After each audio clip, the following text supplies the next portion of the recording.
ایک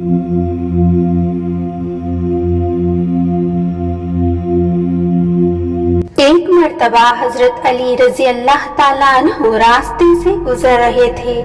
دیکھا کہ ایک شخص اپنی بیوی پر تشدد کر رہا تھا۔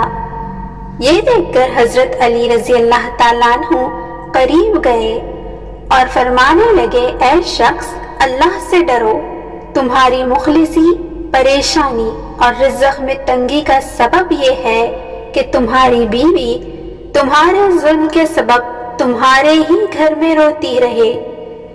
میں نے اللہ کے رسول حضرت محمد مصطفیٰ صلی اللہ تعالی علیہ وآلہ وسلم سے سنا ہے کہ جس گھر میں عورتیں روتی ہیں اس گھر میں رزق کے فرشتے نہیں آتے، اور یوں اس گھر کے رزق میں کمی آ جاتی ہے، اور یوں وہ مفلسی اور پریشانی میں گرفتار ہو جاتا ہے۔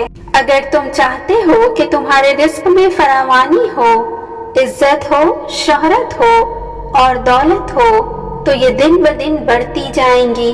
اگر اپنے گھر میں اپنی عورتوں کا خیال رکھو اور اسے خوش رکھنے کی کوشش کرو، اللہ کے فضل و کرم سے تم عزت، شہرت اور دولت میں فراوانی پاتے چلے جاؤ گے۔